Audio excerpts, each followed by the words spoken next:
जय माता दी भक्तों, स्वागत है आप सभी का हमारे YouTube चैनल में।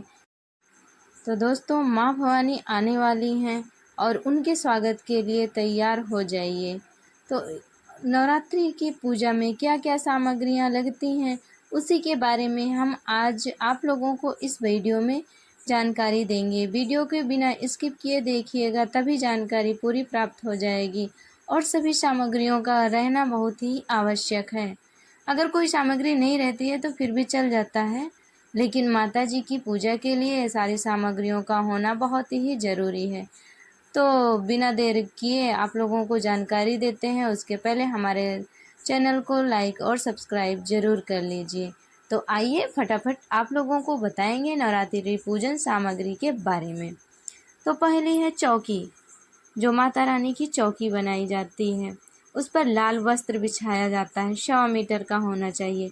उसके ऊपर माता की फ़ोटो रखी जाती है, फ़ोटो ना हो तो मूर्ति रखी जाती है, और गणेश जी की मूर्ति भी रखी जाती है। अगर गणेश जी की फ़ोटो या मूर्ति नहीं है तो सुपारी से कलावा लपेट लें और उसमें गणेश जी का आवाहन करें। इससे वह गणेश जी रूपी बन जाता है। नवग्रह यंत्र, धातु, चावल या 9 सुपारी। अगर आप 9 ग्रह बनाते हैं तो 9 सुपारी की ज़रूरत पड़ती है। षोडश मातृका चावल, 16 सुपारी। अगर आप षोडश मातृका बनाते हैं तो उसमें 16 सुपारी और हल्दी की गांठ लगती है। लाल चुनरी 2 होनी चाहिए, जो एक नारियल पर ओढ़ाई जाती है और दूसरी माता रानी को। आठवां जो है पंचामृत विग्रह स्नान। प्रथम दिन कच्चा दूध से ही स्नान कराना चाहिए। गंधोदक स्नान, जल में चंदन डालकर।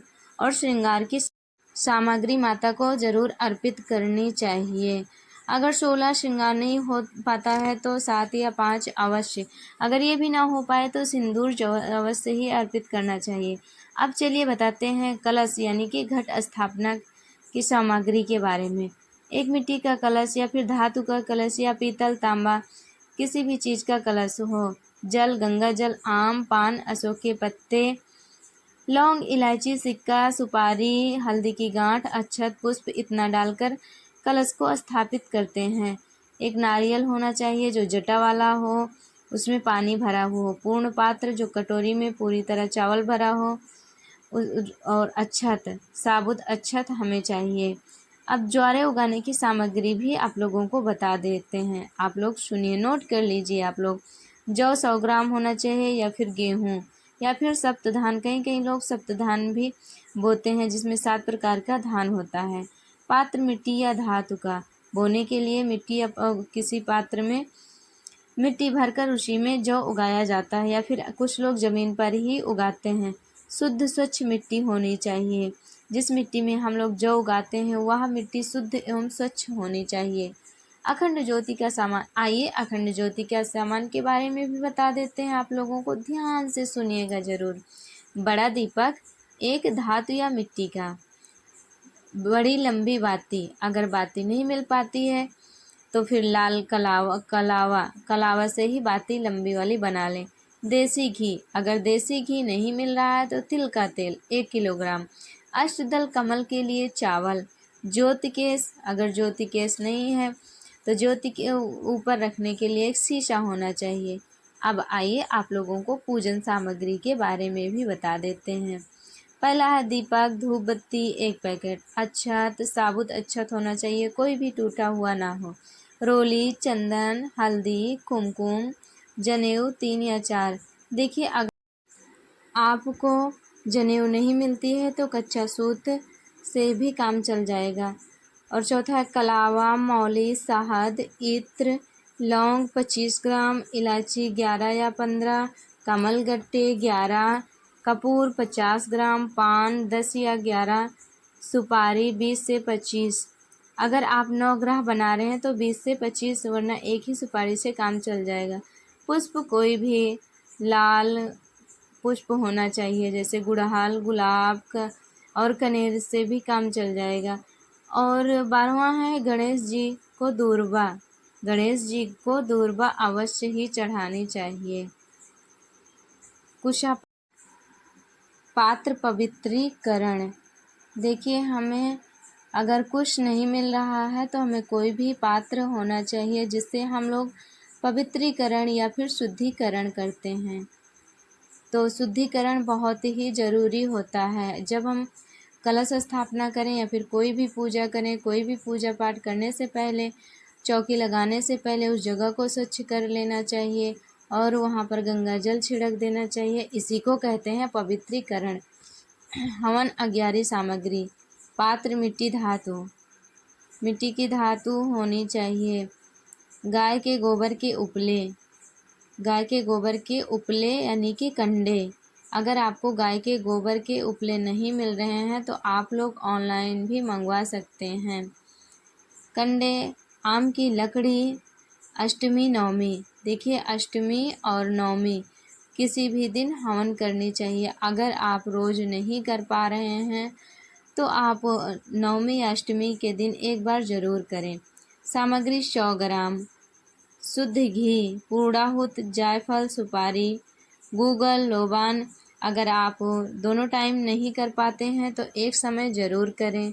जौ, तिल, कमलगट्टे आहुति के लिए, लौंग, बतासे हवन में। अब आइए भोग प्रसाद के बारे में भी बता देते हैं, जिसमें शामिल है लौंग, बतासे 250 ग्राम, पंचमेवा 100 ग्राम, मिश्री, मिठाई। नवरात्रि के हर दिन के अनुसार जो जिस माता का दिन रहता है उन्हीं के अनुसार आप लोगों को भोग प्रसाद बनाना चाहिए। मौसमी फल जैसे अनार, सेब, केला आदि। लौंग, पान, इलायची और बतासा, इन्हीं सब चीज़ों का माता जी का भोग लगता है। आइए आप लोगों को जाप और पाठ के बारे में बता देते हैं। पहला है दुर्गा सप्तशती, श्री दुर्गा सप्तशती। हमें श्री दुर्गा सप्तशती का पाठ जरूर करना चाहिए। ये पाठ 9 दिन हमें अवश्य करना चाहिए। ये पाठ करने से माता रानी प्रसन्न होती हैं और हमें आशीर्वाद देती हैं और हमारी शरीर सभी मनोकामनाओं को पूरी करती हैं। दूसरा है नवरात्र कथा पुस्तक। आप नवरात्र कथा पुस्तक भी पढ़ सकते हैं और हमें पढ़ना भी चाहिए। तीसरा, नौ दुर्गा नौ स्वरूप कथा। हमें नौ दुर्गा के 9 स्वरूप की कथा 9 दिन अवश्य ही पढ़नी चाहिए। इससे माँ भवानी बहुत ही प्रसन्न होती हैं। चौथा है दुर्गा चालीसा। अगर हमारे पास टाइम नहीं है ज़्यादा, थोड़ी ही टाइम है, तो हमें, अगर हम दुर्गा सप्तशती, दुर्गा कथा पुस्तक नहीं पढ़ पा रहे हैं तो हमें दुर्गा चालीसा अवश्य पढ़नी चाहिए। भले ही 5 मिनट का टाइम लग जाए, हमें अवश्य 5 मिनट का टाइम निकाल कर दुर्गा चालीसा पढ़ लेनी चाहिए। अन्य धार्मिक पुस्तकें जैसे कि रामायण है, भागवत है आदि, इन सब चीज़ों को आप पढ़ सकते हैं और अपने जीवन में खुशियाँ ला सकते हैं। दोस्तों, कोई भी भूल हुई हो तो माफ़ करना। बोलते समय या फिर वीडियो बनाते समय कोई भी गलती की हो, कोई भी त्रुटि हो, आप लोग क्षमा करना, क्योंकि अभी नए नए हम भी एक यूट्यूबर हैं और जो कि अभी बहुत ही नए हैं, इसलिए हमें ज़्यादा नॉलेज नहीं है। तो इसी के साथ ये वीडियो समाप्त करते हैं। अब मिलेंगे अगले वीडियो में। तब तक के लिए हमारे साथ बोलिए जय माता दी। हे माता रानी, सबका कल्याण करो, सारे भक्तों की रक्षा करो। माँ भवानी, माँ दुर्गा, माँ सरस्वती, माँ शारदे, माँ काली, विंध्याचल वाली की सबकी जय। जो बोलो जय माँ भवानी, जय माता दी।